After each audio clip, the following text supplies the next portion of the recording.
I built exactly one thing I am proud of. Over 40 years in South Boston, it was not just the cabinetry business, but the custom residential loft right above it. I welded those iron stairs myself. I came home one Thursday evening, stepping out of the freight elevator to find my wife standing in the hall with a single canvas bag. She looked entirely lost, clutching a heavy binder of legal documents. Our only son had just given her 48 hours to comply with a mandatory medical transfer to a secured facility, claiming her recent health scare made our home a liability he could no longer authorize. At that exact moment, if your own flesh and blood did that to your partner, would you have demanded an explanation, or would you have known immediately that the time for talking was over? I did not panic. I simply took the canvas bag from Elaine's hand. I guided her back inside, away from the heavy steel doors of the freight elevator she had been staring at like a firing squad. She was trembling, but not with anger. She was radiating the deep, lethargic confusion of a woman who had suffered a transient ischemic attack just 6 weeks earlier. I sat her at the kitchen island, made a cup of hot tea, and slid the heavy legal binder across the granite counter. Looking back now, I realize how cold my reaction might have appeared. But when a load-bearing wall shows signs of collapse, you do not scream at the drywall. You assess the structural rot. Her voice was barely above a whisper as she detailed the afternoon. Our son, Julian, and his wealth manager fiancé had arrived unannounced. They did not pull up in his luxury sedan. They arrived in a private medical transport van. It was not a family visit, it was an eviction. Julian informed her that he had activated a comprehensive financial and medical power of attorney.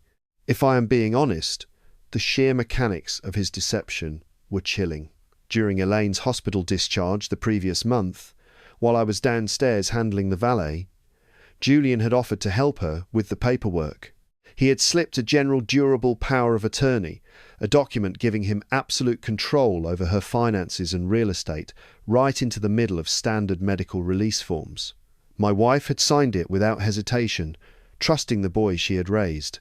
Because of an old tax restructuring we'd done a decade ago, the title of the building sat solely in Elaine's name. I had built every inch of it, but on paper, she was the sole gatekeeper. Julian knew this. He wasn't just targeting his mother, he was targeting the only legal weak point in our foundation. According to the neatly tabbed pages sitting on my counter, our entire property, a $4.5 million commercial workshop and residential loft, was already under contract with a corporate developer. Julian had calmly explained to his mother that because he had designated her residency as an unmanaged risk, the building's liability insurance would lapse in 48 hours, leaving her no choice but to relocate to the assisted living trust he had established. To Julian, our home was not a sanctuary. It was trapped capital. His compassion was a luxury he had overdrafted for years, and now he was calling in the debt. I ran my calloused thumb over the raised edge of the notary seal. It was perfectly, terrifyingly legitimate. That was the moment everything became clear. Some forms of dependence stay invisible until you stop cooperating. And the most dangerous predators in this world do not break your windows in the middle of the night. They walk through your front door armed with clipboards, a polite smile, and a legally binding signature. I looked around the space I built by hand. When we purchased this building in the late 1990s, it was nothing more than a dilapidated industrial shell sitting in a forgotten district of South Boston. I spent decades breathing sawdust, surviving 2 major economic recessions, and reinforcing every timber joist to build a life that could withstand the unpredictability of the world. I had assumed that kind of resilience would naturally transfer to my son, but Julian never wanted to hold the tools.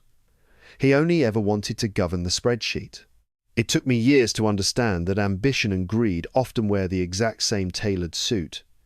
Sitting in the quiet of my home, I tried to trace the exact timeline of losing my son to his corporate ascension. Sometime during his late 20s, as he climbed the aggressive ranks of private equity, His worldview quietly shifted. He stopped viewing relationships as human bonds and started viewing them as ledgers to be balanced. I had always thought I was raising a son, but I had unknowingly been the silent investor in a subsidiary that was quietly preparing to liquidate me. I vividly remembered a dinner we shared just 3 months prior. Julian and Chloe had brought an expensive bottle of wine.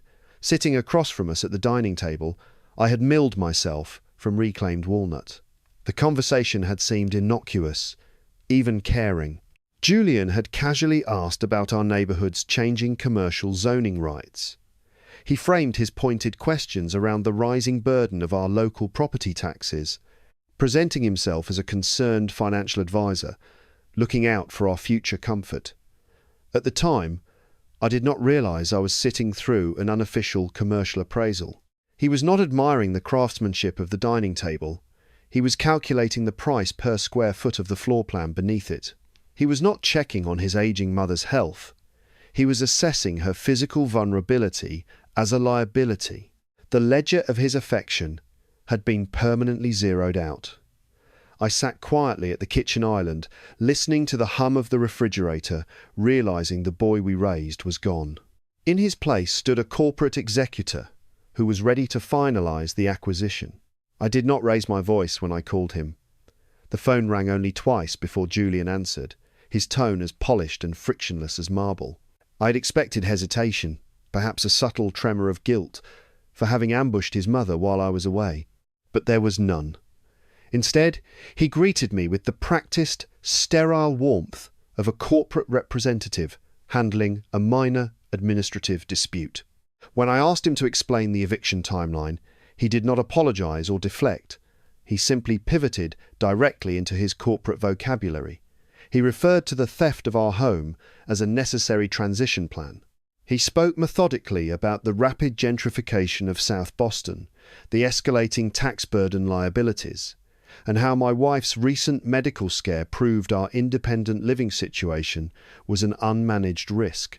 "We are just maximising your twilight years," he told me, his voice entirely devoid of hesitation. Looking back now, that conversation was far more terrifying than a screaming match. If he had yelled, it would have meant there was still a sliver of human emotion beneath the surface. But his absolute calm proved something much worse.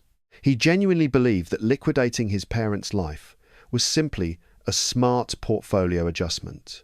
I informed him the property was not for sale and that the medical proxy had been obtained under deceptive pretenses. Julian let out a short, patronising sigh. He reminded me, with clinical precision, that the documents were fully notarized. The power of attorney was legally ironclad, and the commercial developer had already transferred the earnest money into an escrow account. "The law is on the side of the contract," he stated plainly.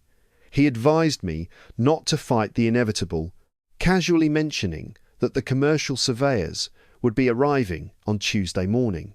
The profound friction of that moment was not just the betrayal itself.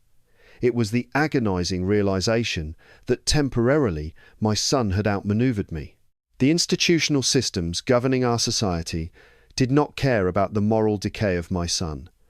They only recognized the ink on the dotted line. I ended the call without another word. True evil, in the modern world, rarely sounds like malice. It sounds like efficiency. I hired a forensic estate attorney the next morning.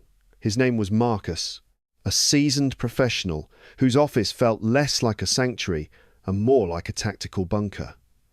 Marcus did not offer me false hope or cinematic promises of immediate justice. He offered me the agonizing, grinding friction of the American legal system. Reversing a notarized power of attorney requires an emergency injunction, an incredibly high burden of proof, and months of unyielding procedural delays. To even initiate the legal counter-offensive, Marcus required a $25,000 retainer up front. I authorized the wire transfer from our primary savings account that same afternoon. The justice system does not dispense morality. It dispenses procedure, and procedure is remarkably expensive. Marcus explained, that Julian was relying on a strategy of attrition. The developer's earnest money represented a ticking clock. Our son had assumed we would simply capitulate to the overwhelming bureaucracy of the situation. The legal battle ahead was going to be slow, agonizing, and fundamentally uncertain. Late that evening, unable to sleep, I walked downstairs. I found Elaine, sitting on a wooden stool in the dark workshop, surrounded by decades of my tools and the faint, familiar scent of cedar sawdust. She was not crying. She was just staring intently at the concrete floor. I pulled up a chair and sat quietly beside her in the shadows. Society understands how to process death. There are established rituals and community support systems for losing a loved one, but there is no framework for this. Sitting in the dark, we were forced to navigate the unnatural, suffocating pain of mourning a child who was still breathing. I reached out and placed my calloused hand over hers. Her skin felt entirely cold. It took me years to fully understand that the grief for the living is the heaviest burden a parent can ever carry. We sat there for hours, silently acknowledging the reality that we were now at war with our own blood. The foundation of his arrogance was built entirely on debt. It was the third month of the legal freeze when Marcus called me into his office. He pushed a thick, spiraled dossier across his mahogany desk. The forensic audit was finally complete. Marcus explained that peeling back the layers of Julian's corporate shell companies revealed a financial structure dangerously close to a total collapse. Julian's private equity firm had recently made a catastrophic, highly leveraged bet on a massive portfolio of commercial real estate. They were heavily underwater and facing immediate corporate insolvency. Julian had not orchestrated this hostile eviction to maximize our twilight years. He wasn't trying to save the whole firm. He was trying to cover a $4.5 million hole he'd personally carved out of his clients' accounts to hide his own failed bets. The building wasn't a strategic play. It was his bail money to stay out of federal prison. He was cannibalizing his parents' life work to plug a fatal hole in his own sinking ship. The timing aligned perfectly with the week Julian slipped that medical proxy into Elaine's hospital discharge papers. It was a premeditated theft, driven entirely by the panic of an over-leveraged executive. For months, I had believed my son was a cold, calculating predator. But staring at the red ink on the ledger, I realized he also lacked competence. His betrayal was not an act of clinical corporate efficiency. It was an act of profound financial desperation. Knowing the exact nature of his vulnerability, I realized I did not need to engage in a bitter public fight. I just needed to pull the final structural pin and let the weight of his own debt crush him. We bypassed the eviction dispute entirely and attacked the root of his leverage. We filed a massive civil suit against Julian, simultaneously slapping a notice of pending litigation directly on the title of our building. We legally froze the asset. The property immediately became radioactive. It could not be sold, it could not be transferred, and most importantly, it could not be used to secure a commercial loan. This was a silent, procedural demolition. The architectural collapse of our son's life triggered the very hour the title was frozen. Without our $4.5 million property acting as a phantom shield, Julian's institutional lenders realized the true extent of his insolvency. They issued an instant margin call on his firm's over-leveraged debt. He didn't have a single hour of liquidity to cover it. The corporate developer formally withdrew their earnest money and terminated the contract. Julian's meticulously constructed reality shattered simply because I removed the load-bearing wall he had secretly built upon my back. Late on a Thursday evening, 7 months into the ordeal, I heard the heavy rattle of the front gate. I looked out into the freezing Boston rain. Julian was standing on the other side of the wrought iron. He was soaked, gripping the wet metal bars, looking up at the security camera with a desperate, frantic expression. He was finally ready to have a conversation. I stood in the shadows, resting my hand against the cold brick wall. I watched the rain hit his shoulders for 2 full minutes. Then I reached out and turned off the exterior light. I left him standing in the dark, turned around, and went back to sweeping my floors. The war ended exactly 8 months after it began. A county judge permanently revoked the power of attorney with a final strike of a wooden gavel that felt entirely devoid of triumph.